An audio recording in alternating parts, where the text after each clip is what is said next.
Bonjour à toutes et à tous. Merci de vous joindre à nous en ligne. Nous sommes très heureux de vous voir si nombreux et de pouvoir nous connecter avec vous aujourd'hui.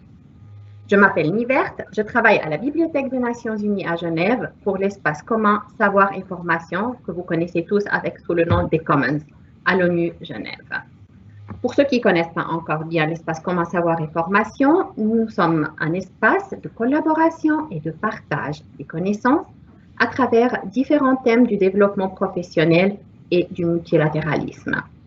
Cet espace est désigné pour le personnel, les stagiaires et les diplomates à l'ONU Genève. L'espace commun Savoir et Formation construit aussi des communautés durables, et ceci en invitant et travaillant avec des différents experts et praticiens qui partagent leurs connaissances pendant des séances interactives. Pendant et après ces séances, des liens se créent entre les intéressés sur le même sujet et voilà qu'une communauté est née. Aujourd'hui, nous vous présentons une session qui fait partie de notre série Histoire, l'essentiel de la Société des Nations. Peut-être certains d'entre vous ont déjà suivi la première session. Elle s'intitulait Une nouvelle lumière sur la première organisation multilatérale mondiale.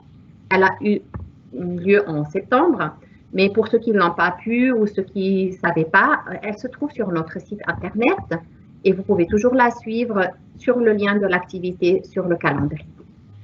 Donc voilà, aujourd'hui c'est notre deuxième session et dans la même série et elle s'intitule Les documents qui ont le plus parcouru le monde. Une brève histoire des premiers passeports et des certificats Nansen. Au cours de cette session, nos intervenants nous feront voyager à travers le temps en plein cœur de l'histoire. L'histoire en relation avec nos passeports, ce précieux sésame sans quoi nous ne pouvons pas passer les frontières et on est un peu perdu, n'est-ce pas? Avons-nous jamais pensé à l'origine de ce document? Qui l'a pensé, qui l'a inventé, qui l'a utilisé en tout premier, pourquoi, à quoi il ressemblait peut-être à ses débuts, le nombre des pages, est-ce que c'était une seule page, plusieurs pages? Est-ce que ce passeport est un document de citoyenneté ou juste un document de voyage? Beaucoup de questions, peut-être on s'est déjà posées ou on se pose et on n'a jamais eu la question. Alors, on trouvera beaucoup de réponses à ces questions dans notre session d'aujourd'hui. Au cours de cette session, donc, nos intervenants partageront avec nous leurs connaissances et ils nous feront découvrir l'histoire de la standardisation des passeports, la création du certificat Nansen et le rôle de Fridtjof Nansen. Ils vont nous accompagner pour comprendre la différence entre les deux documents et leur application pratique. Ils vont aussi nous accompagner à travers les fonds Nansen et les autres ressources et des archives de la Société des Nations. On va partir aussi avec un petit peu à la découverte des ressources secondaires sur ce sujet au sein de la Bibliothèque et Archives des Nations Unies à Genève. Comme vous le savez certainement aussi, les Commons, on soutient vraiment très fortement le multilinguisme. Donc, de ce fait, notre séance, nous allons suivre une partie en français, une partie en anglais. Mais la présentation PowerPoint sera, par exemple, en anglais et notre intervenante, elle va parler en français. Elle va commenter, elle va nous raconter cette belle histoire en français. Ensuite, de nos collègues vont prendre la parole en anglais et après ça, on va interagir avec vous. Donc, pour l'interaction avec vous, aussi pour le multilinguisme, c'est vraiment comme vous voulez. Vous pouvez poser vos questions dans la section questions et réponses qui sont à droite de votre écran, soit en français, soit en anglais, dans la langue dans laquelle vous vous sentez vraiment le plus à l'aise. Et nous, on répondra une partie par écrit dans ce que nous pouvons et l'autre partie, on prendra à la fin de la session et nos intervenants vont commenter et répondre aussi à des questions en interagissant avec vous. Donc, la dernière chose, avant de vous quitter, je vous dis, on a besoin de vous parce que c'est une session interactive. Donc, préparez vos natels, gardez un natel prêt à être utilisé avec un code, une application pour scanner les codes QR. Si vous n'avez pas cette application, c'est pas grave. Vous prenez juste, vous préparez votre Natel ou votre ordinateur avec un lien Internet pour suivre, pour interagir avec nous. On va faire des petites choses avec. Donc, voilà. C'est tout pour moi pour l'instant. J'ai le plaisir maintenant de vous présenter nos intervenants. Notre première personne, c'est Gudrun Berger, c'est le Team Analyst au projet LANTAD. Ensuite, c'est notre collègue Colin Wells, c'est le responsable du projet LANTAD. Et Andrew Tate, c'est un bibliothécaire au sein de la Bibliothèque et Archives des Nations Unies à Genève. Bienvenue à vous tous. Voilà.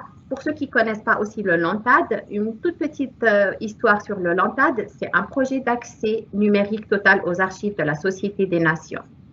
Il a commencé par une idée de la Bibliothèque et Archives des Nations Unies à Genève et a vu le jour grâce à une généreuse subvention de la Fondation privée genevoise. Ce projet ambitieux visant à numériser et donner l'accès en ligne de l'ensemble des archives des Nations Unies est planifié pour une durée de 5 ans et devrait être achevé en 2022. Voilà, c'est tout pour moi. Maintenant, c'est à Gudrun. Gudrun, bonjour. Bonjour, bienvenue à notre présentation sur l'histoire des documents qui ont le plus parcouru le monde, c'est-à-dire l'histoire de la standardisation des passeports modernes et des certificats Nansen. Cette présentation se fera en français pour rendre honneur à la langue officielle des passeports et des certificats Nansen et bien entendu au multilinguisme officiel des Nations Unies. Alors, si vous le voulez bien, faisons un voyage dans le temps et retournons ensemble à la Belle Époque, une période qui s'étend de la fin de la guerre franco-prussienne en 1971 au début de la Première Guerre mondiale en 1914. Une parenthèse d'environ 50 ans, durant laquelle il était possible pour les voyageurs de parcourir le monde sans avoir à présenter de documents de voyage ou de papiers d'identification, pour autant qu'ils avaient les moyens nécessaires pour subvenir à leurs besoins. L'auteur autrichien Stefan Zweig décrit cette époque dans son roman « Le monde d'hier, souvenir d'un Européen », dont voici un extrait. Écoutez bien. Avant 1914, la Terre appartenait à tous ses habitants. Chacun allait où il voulait et y restait aussi longtemps qu'il voulait. Il n'y avait pas de permission, pas d'autorisation. Et cela m'amuse toujours de voir l'étonnement des jeunes quand je leur raconte qu'avant 1914, je voyageais en Inde et en Amérique sans avoir de passeport et même n'en avais jamais vu aucun. Mais hélas, cet âge d'or du voyage, dont nous voyons les vestiges sur la rive droite de Genève avec des magnifiques hôtels tels l'hôtel des Bergues, l'hôtel de la Paix ou encore le grand hôtel national, futur palais Wilson, qui émergea le secrétariat de la Société des Nations, allait brusquement s'arrêter avec le début de la Première Guerre mondiale. Et nous allons voir que les principaux États belligérants, comme par exemple l'Allemagne, la France et l'Italie, furent les premiers à instaurer l'obligation de présenter des papiers d'identité à leurs frontières. Et cela se passa très rapidement.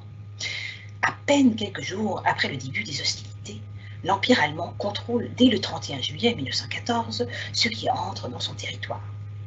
Et le 3 août, la France émet un décret introduisant le nouveau régime des passeports. Et comme par contagion, le contrôle des passeports se répand.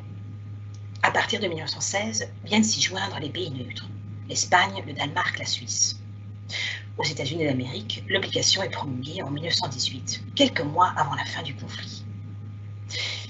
À la fin de la guerre, le régime obligatoire du passeport avait été adopté dans l'ensemble du monde occidental et s'est réparti autour du globe. Aujourd'hui, on se rappelle à peine que cette obligation est un héritage de la Première Guerre mondiale. Mais retournons en 1918. Un problème de taille se pose alors aux douaniers. Tout d'un coup, ceux-ci se trouvent confrontés à une pléthore de documents d'identité d'apparence et de taille différentes. Il y a des documents manuscrits ou imprimés sur une page, avec ou sans photo, des petits livrets. Mais surtout, il est difficile de déterminer si ces documents sont authentiques. Il était urgent de trouver une solution à cette situation, car la reconstruction économique de l'Europe et l'établissement de relations pacifiques passaient par le rétablissement d'une circulation sans trop d'entraves. En 1919, les signataires du traité de Versailles souhaitèrent idéalement rétablir la liberté de circulation. Mais il dut rapidement se rendre à l'évidence qu'il était plus facile d'ériger des barrières que de les démanteler, et qu'il serait très difficile de rétablir l'extraordinaire liberté de circulation qui régnait avant la Première Guerre mondiale. Afin de trouver une solution à cette situation, la toute jeune Société des Nations, fraîchement installée à Genève, prend la décision de convoquer une conférence sur les passeports et les formalités douanières.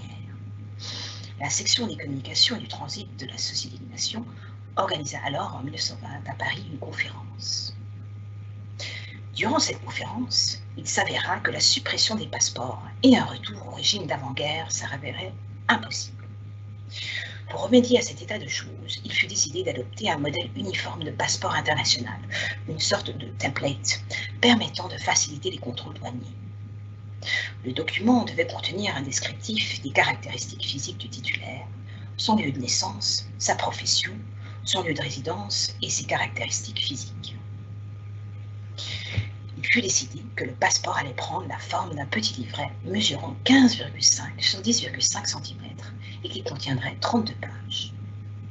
De plus, le français devait être utilisé comme langue officielle en association avec au moins une autre langue, et sur la couverture du passeport devait figurer le nom et les armoiries du pays. La plupart de ces réglementations sont encore en utilisation, toutefois de manière modifiée, surtout en ce qui concerne la taille du document de voyage et les informations présentées. Et pour finir, il fut également décidé d'abolir les visas de sortie. Alors, quelle a été la réaction au résultat de cette conférence? Les pessimistes restèrent sur leur faim. Il est intéressant de voir que le New York Times en 1921 compare les passeports à la peste. Rien que ça. Voici un extrait. L'une des pires pestes que nous devons à la guerre est le rétablissement du passeport. Pendant 50 ans, cette formalité pénible avait été oubliée. Aujourd'hui, le passeport est rétabli. Il est une grande cause d'ennui pour les touristes et les commerçants, sans être une mesure de sécurité pour les États. Remis en vigueur en 1914, le passeport subsiste encore dans la plupart des pays. Tout le monde proteste contre ce régime. Même son de cloche en France, où le journal Le Petit Parisien commente, je cite, que depuis la guerre, le voyage est devenu un supplice. On le voit bien, malgré l'introduction du passeport, le climat n'était pas à la joie. Mais revenons à la fin de la Première Guerre mondiale, où un autre défi majeur lié à la liberté de circulation devait être relevé, celui des réfugiés devenus apatrides. Voyez plutôt.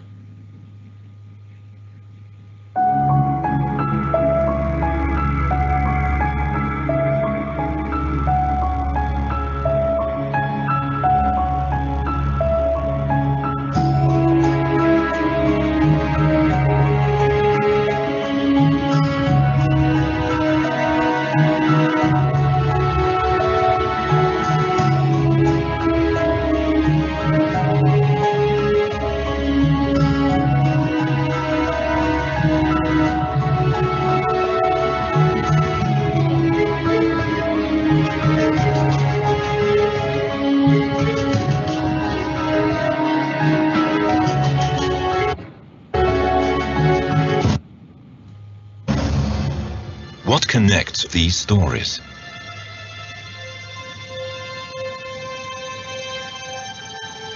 The Nansen Passport. A groundbreaking document for refugees and stateless persons. It was the end of World War I. Borders were still shifting, revolutions were brewing, and millions were on the move. But without papers, these people had nowhere to settle.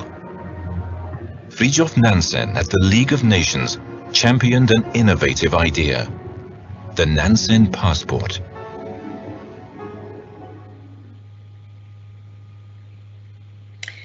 Au début des années 20, il est particulièrement urgent de trouver une solution concernant la liberté de circulation des réfugiés russes.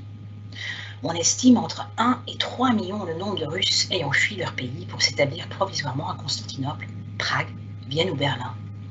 Et justement, en 1921, tous ces réfugiés devinrent apatrides à la faveur d'un décret signé par le nouveau gouvernement bolchevique. Or, le régime international des passeports, qui a émergé à la suite de la Première Guerre mondiale, assujettit tout déplacement d'un État à un autre à la détention de titres d'identité internationalement reconnus délivrée par un gouvernement. Il devient alors quasiment impossible pour les réfugiés apatrides de se déplacer en Europe. Le Comité international de la Croix-Rouge émit alors un appel à la Société des Nations qui établit une structure pour aider les réfugiés russes. Fridtjof Nansen, brièvement présenté dans la vidéo, est un explorateur et diplomate nommé à la tête du Haut Commissariat pour les réfugiés nouvellement créé. Né en Norvège en 1861, Nansen a fait des études de zoologie à l'université de Kristiania à Oslo, où ses travaux sur le système nerveux des animaux marins lui valent un doctorat à l'âge de 26 ans. Il acquit également une grande renommée en qualité d'explorateur polaire. En 1888, il fut le premier homme à traverser le Groenland en ski de fond, et 4 ans plus tard, il fait une expédition dans la région du pôle Nord.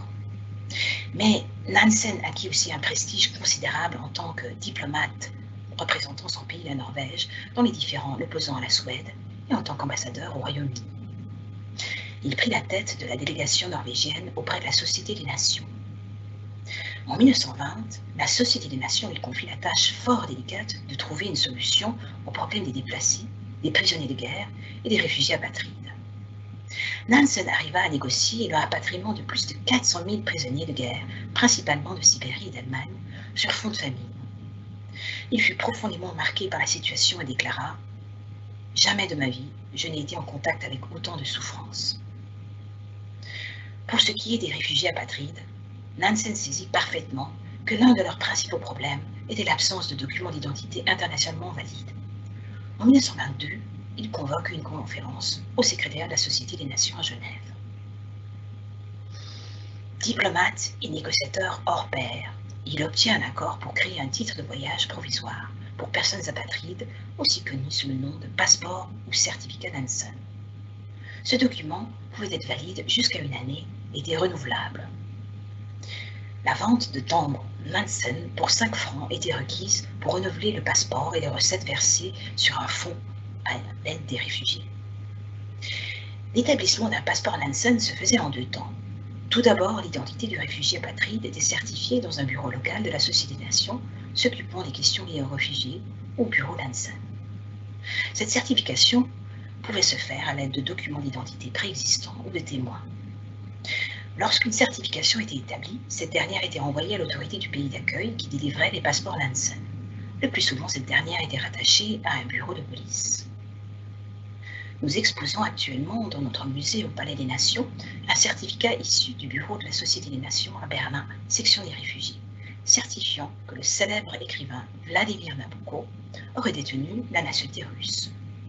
Ce document, une copie conforme de l'époque, était destiné à la police berlinoise qui détenait l'autorité d'émettre les passeports Nansen. Alors, bien entendu, nous n'avons pas dans nos archives le passeport Nansen de Nabokov, que ce dernier a dû utiliser pour voyager et émigrer aux États-Unis. Pour la petite histoire, Vladimir Nabokov a d'ailleurs rédigé son premier roman, Mashenka, à Berlin, en 1926, et l'un des principaux personnages est un réfugié russe qui tente de quitter Berlin sur fond de crise économique et qui en est empêché dû à la perte de son passeport Nansen. L'objectif principal du passeport Nansen était de permettre aux réfugiés apatrides de se rendre dans un pays tiers et ainsi décharger les centres urbains engorgés. Le but ultime était de distribuer les réfugiés de manière plus équitable parmi les membres de la Société des Nations. Même si le passeport Nansen n'octroyait aucune nationalité, il certifiait l'identité et l'origine du détenteur, lui permettait de traverser les frontières, de trouver un emploi, le protégeait contre les déportations. Le secrétariat de la Société des Nations à Genève a d'ailleurs employé une collaboratrice d'origine russe, détentrice du passeport Nansen. Pour son engagement, Fridtjof Nansen obtint le prix Nobel de la paix en 1922. Il versa la totalité de la somme rattachée à ce prix à l'aide humanitaire en Ukraine. La portée du passeport Nansen fut successivement étendue pour inclure les réfugiés apatrides, arméniens, assyriens, turcs, espagnols et originaires du bassin de la Sarre. Il fut ici jusqu'en 1938. Reconnu par 52 pays, il octroya un statut juridique et une protection internationale sans précédent aux réfugiés apatrides. De fait, c'est le premier instrument juridique qui fut utilisé dans le cadre de la protection des réfugiés. Aujourd'hui, l'héritage du passeport Nansen continue de vivre dans le droit international des réfugiés, notamment la Convention relative au statut des réfugiés de 1951.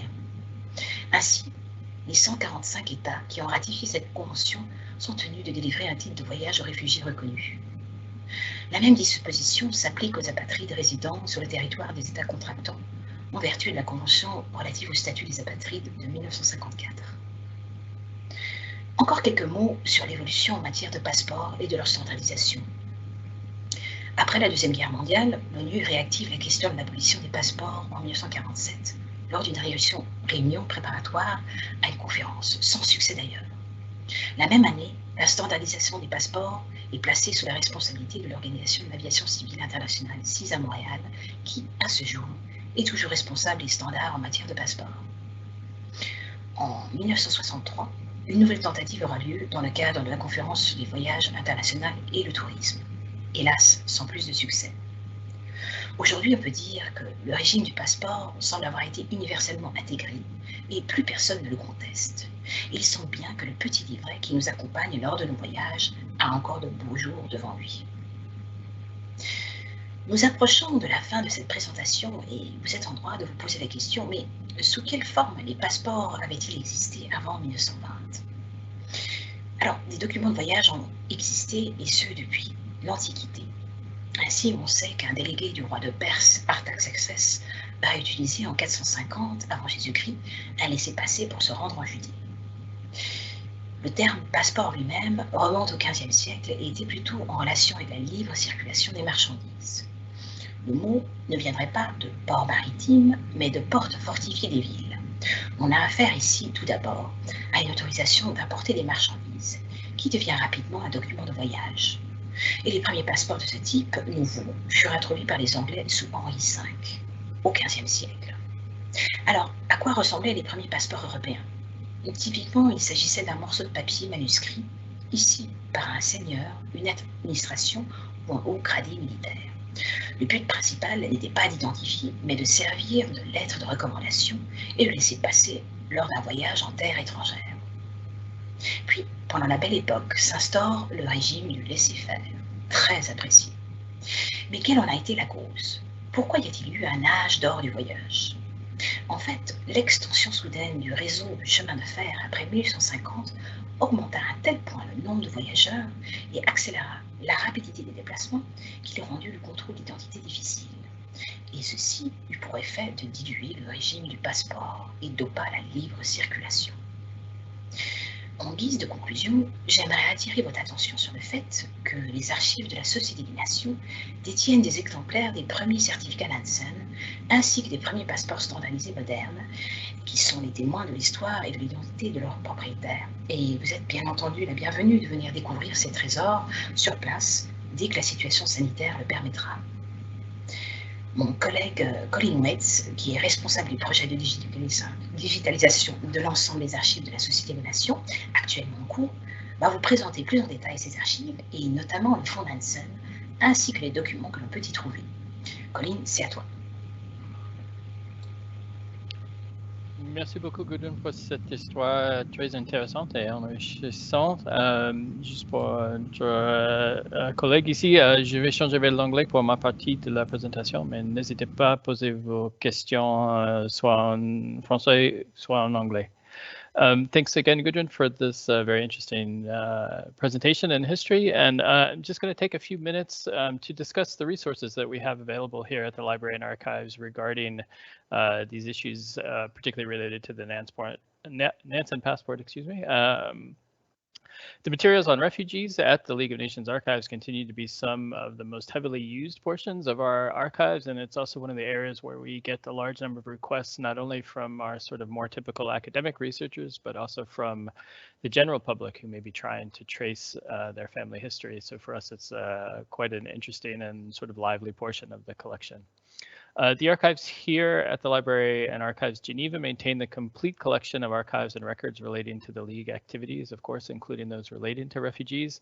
And these latter records are generally organized into what we call the Nansen Fonds. These records provide evidence of the work of the League regarding refugees, including humanitarian assistance, legal issues, resettlement issues, and of course, the Nansen passport. One important issue to note about the management of the Nansen Passport program is that while the League established the rules and conventions around its creation, the passports themselves were issued by national offices, as Gudrun explained. There were Nansen Passport offices in many capitals across Europe, including Paris, Berlin, Vienna, Belgrade, Constantinople. But what this means for our archives, unfortunately, is that there was never a centralized list of Nansen passport certificates maintained here in Geneva, and hence there's not one available in our collection, which is a question that we receive quite often. That being said, however, we do have a number of records that were transferred from some of these national offices, notably from Berlin and Vienna, which do contain some traces of the individuals that passed through those offices and obtained Nansen passports.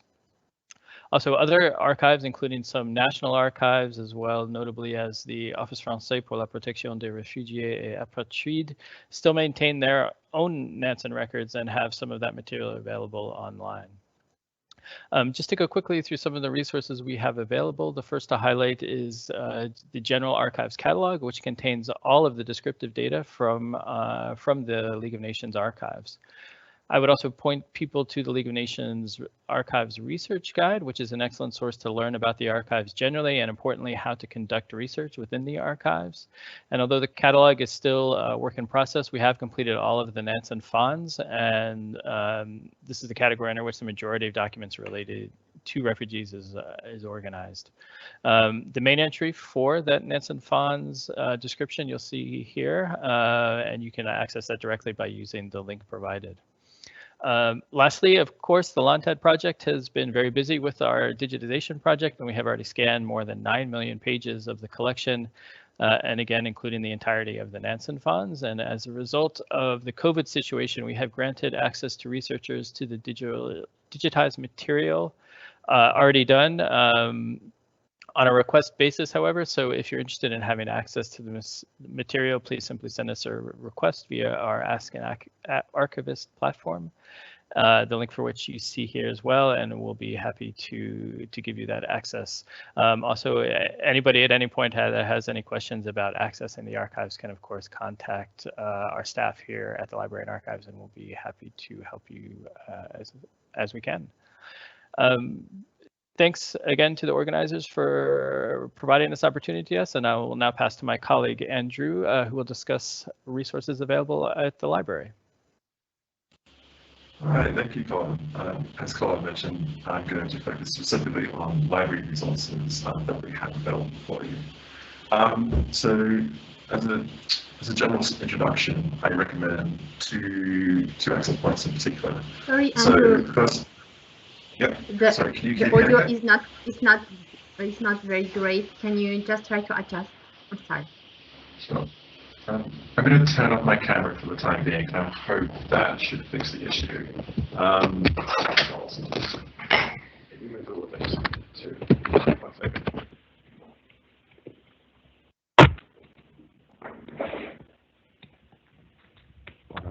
hoping that should be a little bit better. As I was saying, we have there are 2 points which I would in particular recommend. So the first sorry, Andrew. Again, I'm sorry to interrupt you, but it's not really great. Right. Give me 30 seconds, and I'll see what I can do. Sorry, 1 moment. Yeah, this way it's a bit better. Okay. Yeah, sorry about that, everyone. Just the usual technical difficulties.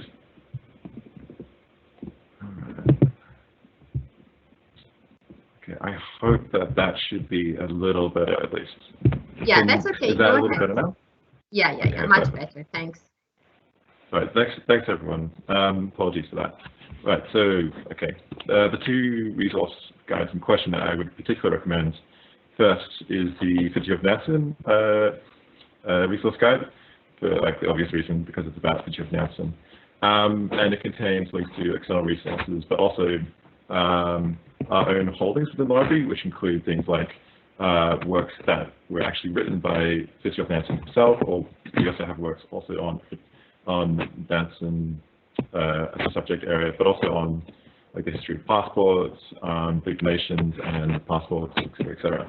And I also recommend a resource guide on refugees, which contains links to such things as treaties, current statistics, UN documents, etc., etc.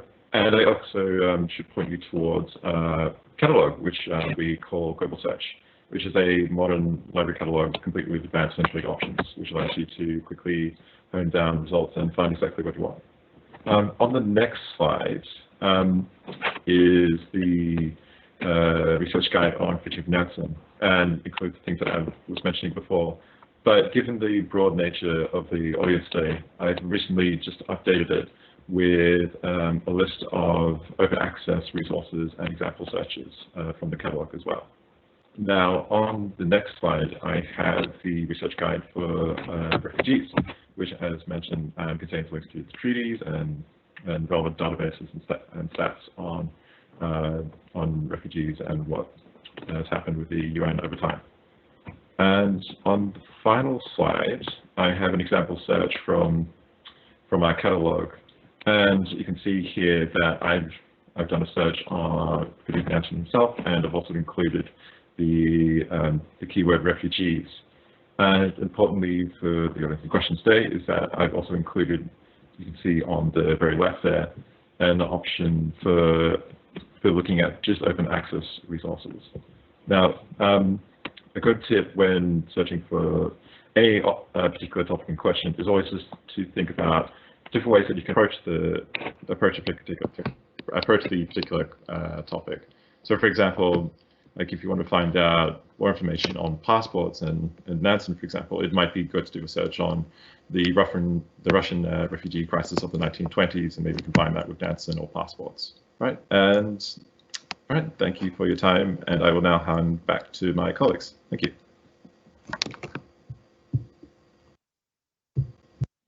Merci beaucoup, Andrew, et désolé vraiment pour ce petit couac technique. Ça arrive malheureusement quand on est comme ça, on dépend de la technologie. Parfois, elle n'est pas très copine avec nous, mais ça va.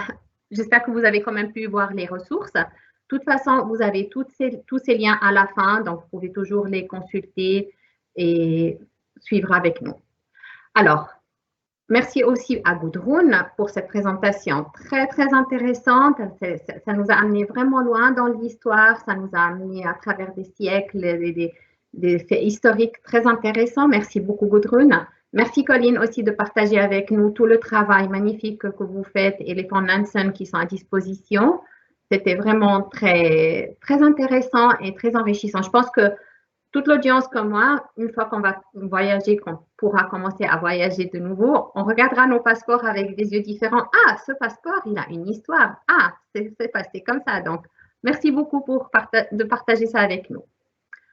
Et voilà, maintenant, on va arriver à la session de l'interactivité. Donc, vous savez que nous, dans les Commons, on fait toujours des choses interactives, des sessions en vous impliquant avec nous. Donc, vous pouvez maintenant prendre votre smartphone, Natel, avec un code QR, une application pour scanner les codes QR, et puis vous pouvez scanner ce code. Si vous n'avez pas une application pour scanner les codes, vous pouvez aller sur Internet, taper menti.com, donc menti.com,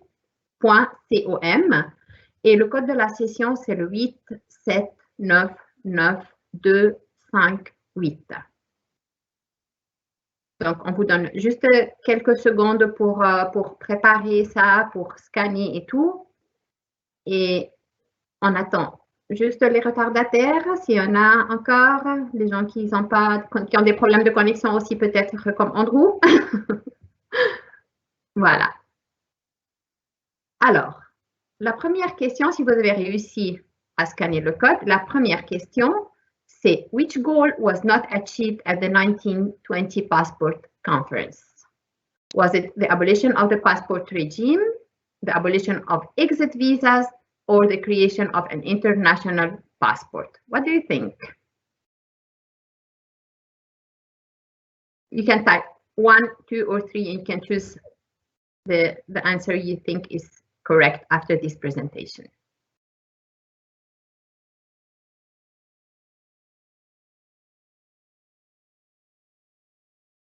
Ah, c'est en train de changer, de monter, descendre. On a des gens qui répondent avec l'abolition du régime des passeports, d'autres avec les visas de sortie qui ont été abolis. Et certains quand même disent que c'est la création du passeport international. Gudrun, qu'est-ce que vous en dites? C'est quoi la bonne réponse, Gudrun?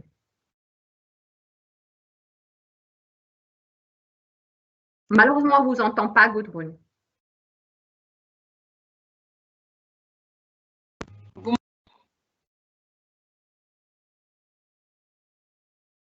On vous entend toujours pas. Désolée. Maintenant? Oui, maintenant ça va bien. Allez-y. Alors, je vais donner ma réponse en anglais pour participer au multilinguisme de cette session. Donc, so the question was, which goal was not achieved at the 1920 Passport Conference? And the correct answer is, of course, answer.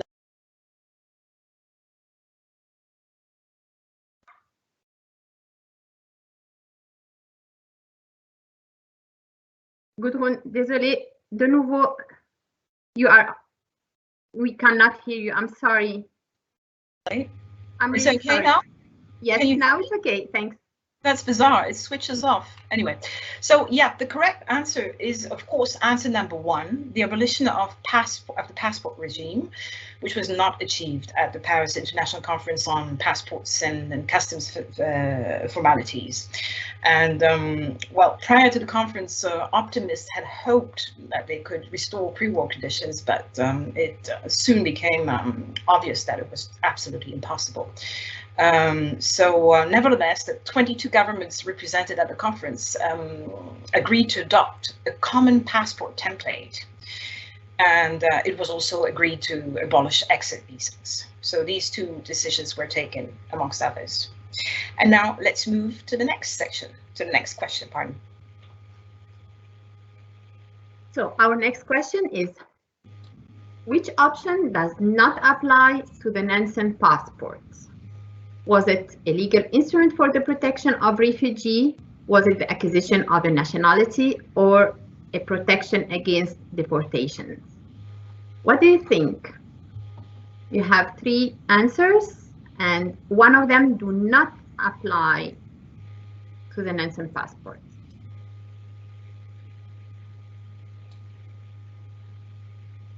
So, few more seconds. Oh, nobody's voting for a protection against deportation. That's bizarre.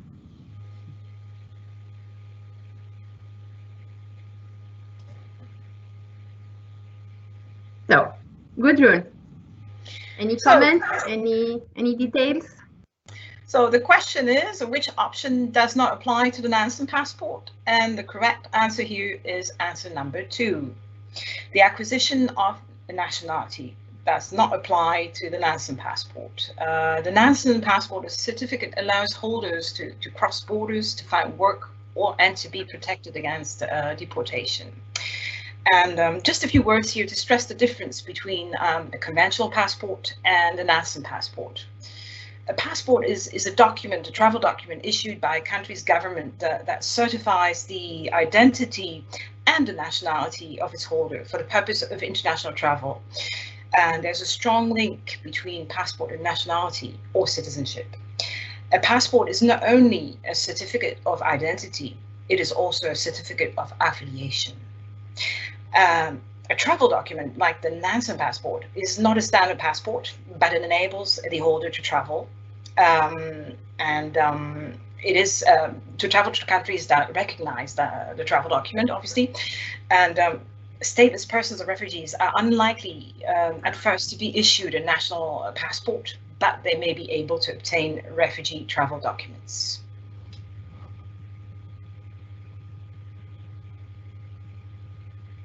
Super, merci beaucoup.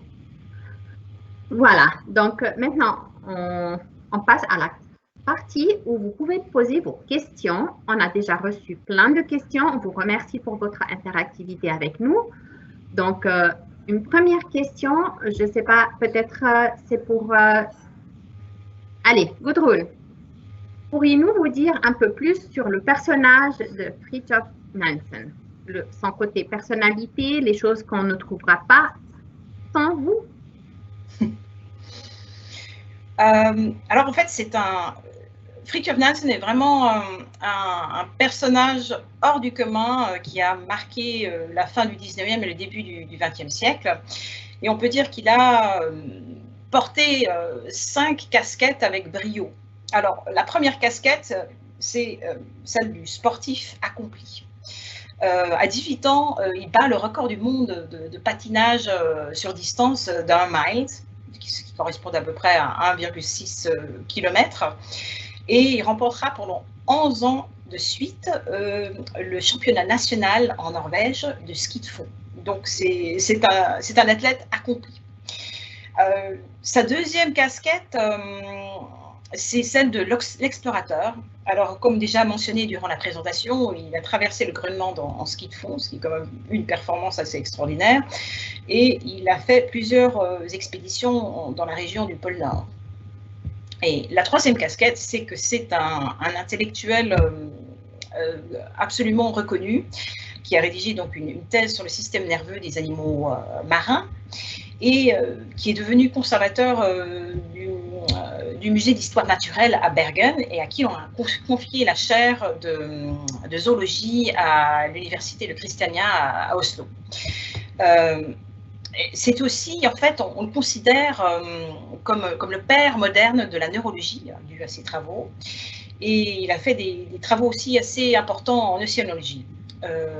Donc, effectivement, on peut dire que cette troisième casquette est portée avec brio.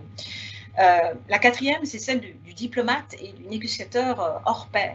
Alors, il faut savoir que Nansen se déclare en faveur de la fin de l'union entre la Norvège et la Suède. Et il contribue à négocier un traité qui garantit l'intégrité et l'indépendance et le statut indépendant de la Norvège.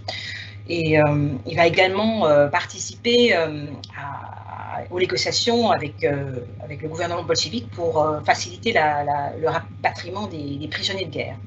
Et pour finir, il a joué un rôle important dans les négociations se rapportant à l'échange de population entre la Grèce et la Turquie. Et enfin, la cinquième casquette, c'est celle de l'humanitaire. Alors, c'est vraiment un humanitaire avec un grand H. Officiellement, il a détenu 3 titres, celui de haut-commissaire pour les réfugiés, celui de haut-commissaire pour le rapatriement des prisonniers de guerre et celui de haut-commissaire pour l'aide humanitaire en Russie. Donc, il a réussi à faciliter le rapatriement de plus de 400 000 réfugiés, de prisonniers de guerre de Russie. Il a créé le passeport Nansen et aussi il a joué un rôle de coordination dans l'aide humanitaire aux Russes en proie à la famine. Donc c'est une performance de taille. Et maintenant, pour la petite histoire encore, on peut dire que Nansen est l'inventaire des habits polaires, c'est-à-dire c'est des habits qui contiennent des couches superposées et qui permettent de conserver la chaleur. Avant Nansen, les personnes qui faisaient des expéditions polaires devaient porter des habits très, très épais. Et en fait, lui, il est quelque part le pionnier, disons, d'un accoutrement plus léger pour les contrées polaires. Voilà, c'est un petit peu pour dresser un tableau de ce personnage vraiment extraordinaire. Oui. Alors, effectivement, c'est un sacré personnage, hein? C'est pas le moindre. Merci beaucoup, Gudrun. On a une deuxième question, en anglais cette fois-ci. What passports did you find in the League of Nations archives? I don't know if it's Gudrun or Colin who wants to take the floor. I can, yeah, certainly answer that question. So, as I kind of mentioned a little bit when I spoke briefly, while we don't have, unfortunately, a large collection of Nansen passports, we do have a small number of sort of templates that were used by various national governments. So we have, for example, the first drafts or the first proposals from France, from Luxembourg, and a few other countries, I think, for the Nansen passport itself physically. And then what we also have is, as I mentioned, we have some of the records from the Berlin and Vienna offices, and there we often have copies of the certificates or the actual attestations that were issued to sort of prove that individuals were actually considered as refugees under the Nansen system and could be issued Nansen passports. So those are typically the kinds of things we have available. In sort of some just individual cases, we also have some correspondence with people that were looking for assistance of all kinds, whether it was to resettle in certain locations, to be reunited with family members that had become separated, all those kinds of issues. In some instances, we do also have individual correspondence from people that were refugees within, again, kind of the umbrella of the Nansen passport regime, that were interacting with the League in various circumstances. If also I can maybe take this chance, I see there was a question about the work itself that was carried out and where the Nansen office, excuse me, rather falls under within the League. The Nansen office actually had a bit of a kind of tortured administrative existence. The first work, as Gudrun mentioned, that Nansen did was actually for the resettlement of prisoners of war. So at the end of the First World War, there were still a number of prisoners of war that were being housed in obviously outside of their home countries, particularly in Russia. And because of the sort of unsettled situation due to the Russian Revolution and Civil War, there was not a system in place to return these prisoners of war, and the League asked and charged Nansen to sort of get involved in this work. He had a very difficult time, and one of his main activities was essentially to get funding to do this work. He was looking at organizing shipping and really going to different nations as well as to individual and organizational donors to fund this work, and that was really one of his main challenges. During his time with this work, this was when he also realized that there was a huge developing crisis of refugees, again, particularly from Russia at first, due both to the Civil War, but also because of famines that were happening in Russia. And this is what really led to the creation of the refugee protection system.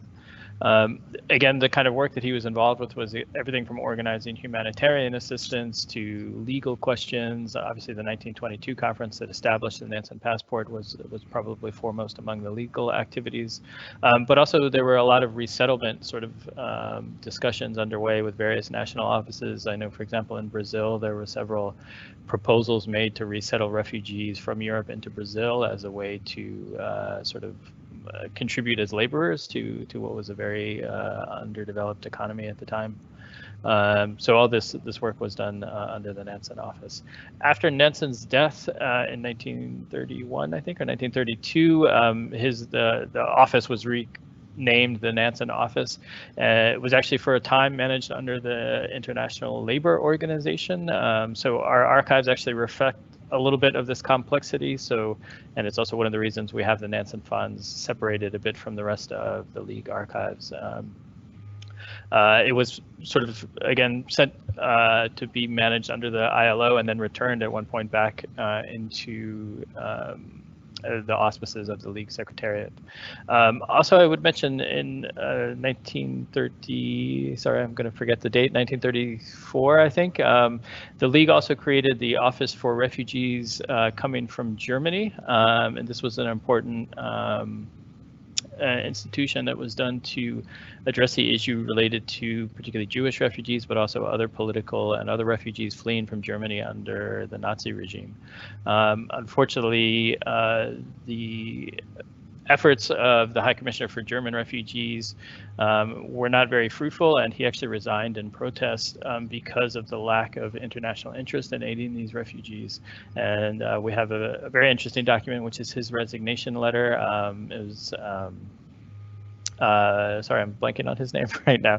But in it, he really gives warning about what consequences are to come if the international community sort of doesn't act to stop some of the atrocities that were already being implemented in Germany in the 1930s.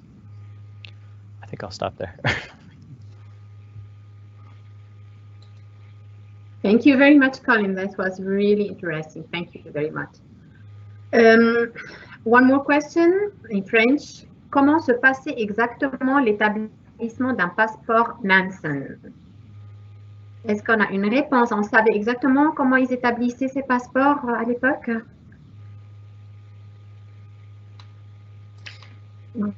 Alors, ça a été brièvement donc mentionné dans la présentation. Donc, en fait, ça se passait, d'après ce qu'on peut voir, en tout cas, du document que nous avons dans le musée, en 2 temps. Donc, il fallait obtenir une certification, puisque d'abord, le passeport Nansen était réservé tout d'abord seulement aux réfugiés russes. Donc, le cas de Nabucco, par exemple, c'est une lettre de certification qui statue qu'il aurait possédé donc la nationalité russe. Et c'est avec ce document-là qui est envoyé donc à l'autorité qui a le pouvoir de faire les passeports Nansen. C'était donc la police berlinoise. Donc ce document a été envoyé à la police berlinoise qui, elle, a dû établir le passeport Nansen de Nabucco. Donc ça se passait en 2 temps. Une fois tout d'abord la certification et ensuite l'émission du passeport.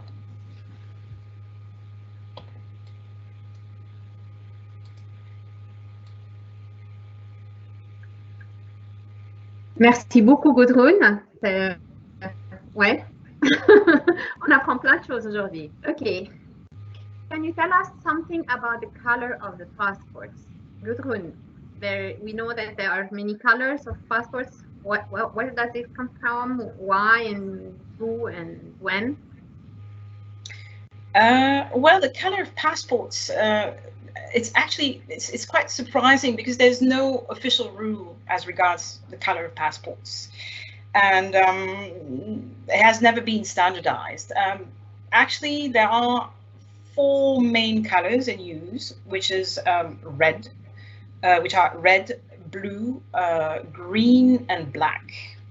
And the most popular color is red. There's several shades of red. And red is used in the European Union and is used by countries which used to belong to the former communist bloc, with a few exceptions. And the second most used color is blue, and it's used by the US, Australia, and Iceland, for instance.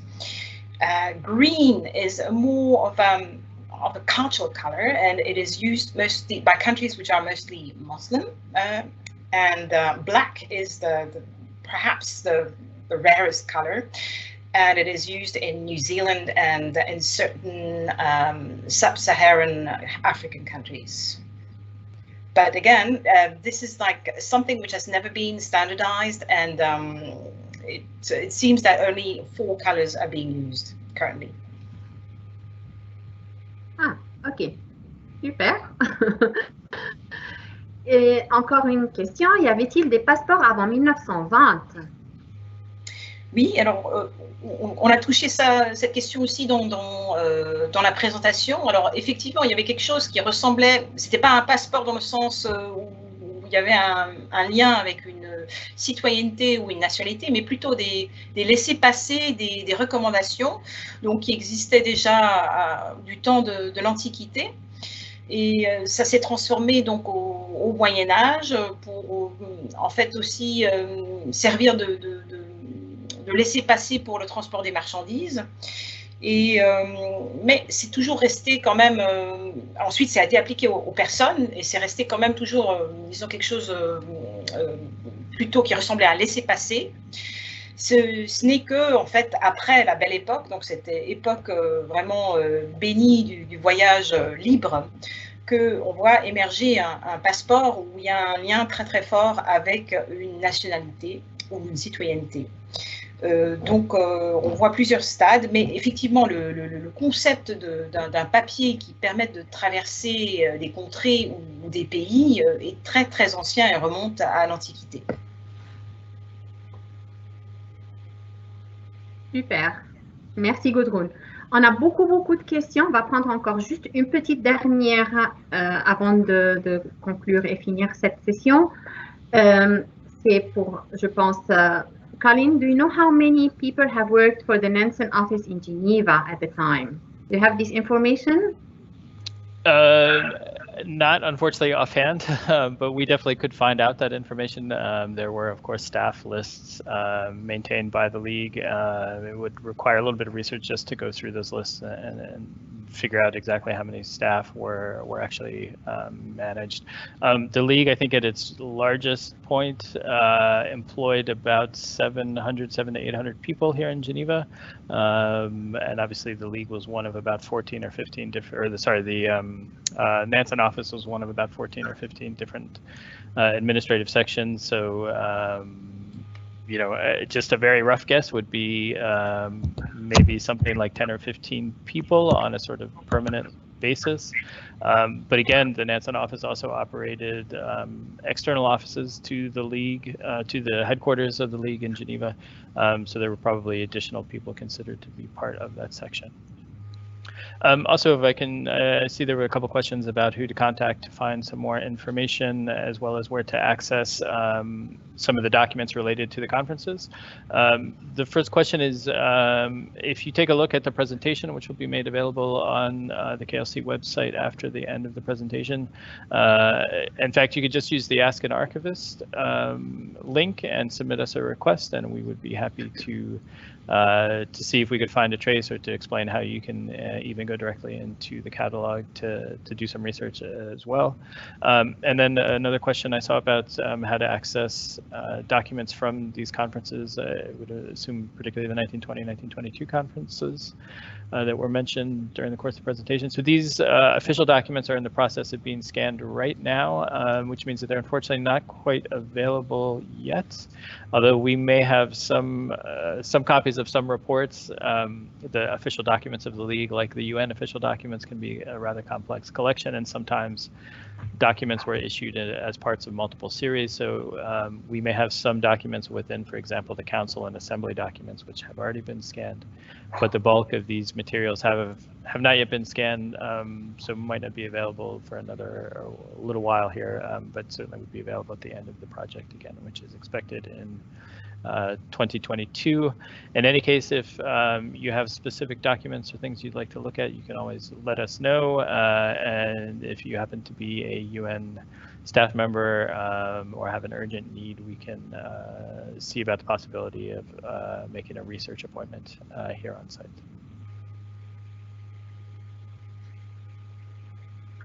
Super, merci beaucoup, Colin.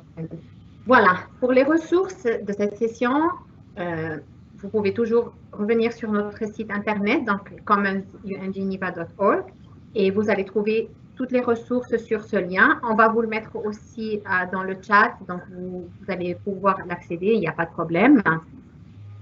La bibliothèque offre aussi un produit très intéressant qui est le podcast. Cette histoire qu'on a entendue aujourd'hui, qu'on a vu, on a vu des extraits des documents, font aussi l'objet d'un épisode spécial dans notre podcast. Vous pouvez l'écouter dès aujourd'hui aussi. Voilà, nous arrivons à la fin de cette session, donc la troisième session de la série Histoire, l'essentiel de la Société des Nations. Elle aura lieu au début de l'année prochaine. Je vous promets qu'elle sera hyper intéressante. Je ne vais pas vous dire beaucoup dessus, je vais juste vous dire un seul mot. Bertha von Suttner. Là, vous allez consulter un peu notre site internet et vous abonner à notre newsletter et vous allez savoir exactement quand et à quelle heure vous pouvez la suivre. Mais c'est en début d'année prochaine. Je vous invite aussi à participer à notre prochain événement sur la résilience et l'adaptabilité en ces temps de Covid qui aura lieu le 3 décembre avec une experte qui nous parlera depuis le Canada. Et pour ceux et celles qui aiment bien avoir l'esprit tranquille et se vider l'esprit, les Commons offrent aussi une séance de méditation en anglais tous les premiers lundis du mois et une séance en français tous les troisièmes lundis du mois à 9 h. Les détails pour vous connecter sont sur notre site web, donc lescommons.ungeneva.org. N'hésitez jamais à partager avec nous vos vidéos, vos suggestions, vos idées ou vos commentaires sur notre site aussi. Vous avez toute une session pour nous contacter. Et puis voilà. Donc, merci beaucoup de nous avoir suivis. Merci à nos intervenants pour le magnifique travail et présentation qu'ils ont partagé avec nous. Merci à tous d'être venus et peut-être il y a certains qui n'ont pas eu un repas chaud ou un repas très rapide pour venir avec nous. Donc, on vous remercie beaucoup pour votre fidélité et vous trouverez toute la session sur notre site après. À bientôt, Commons. Bye bye. Ciao.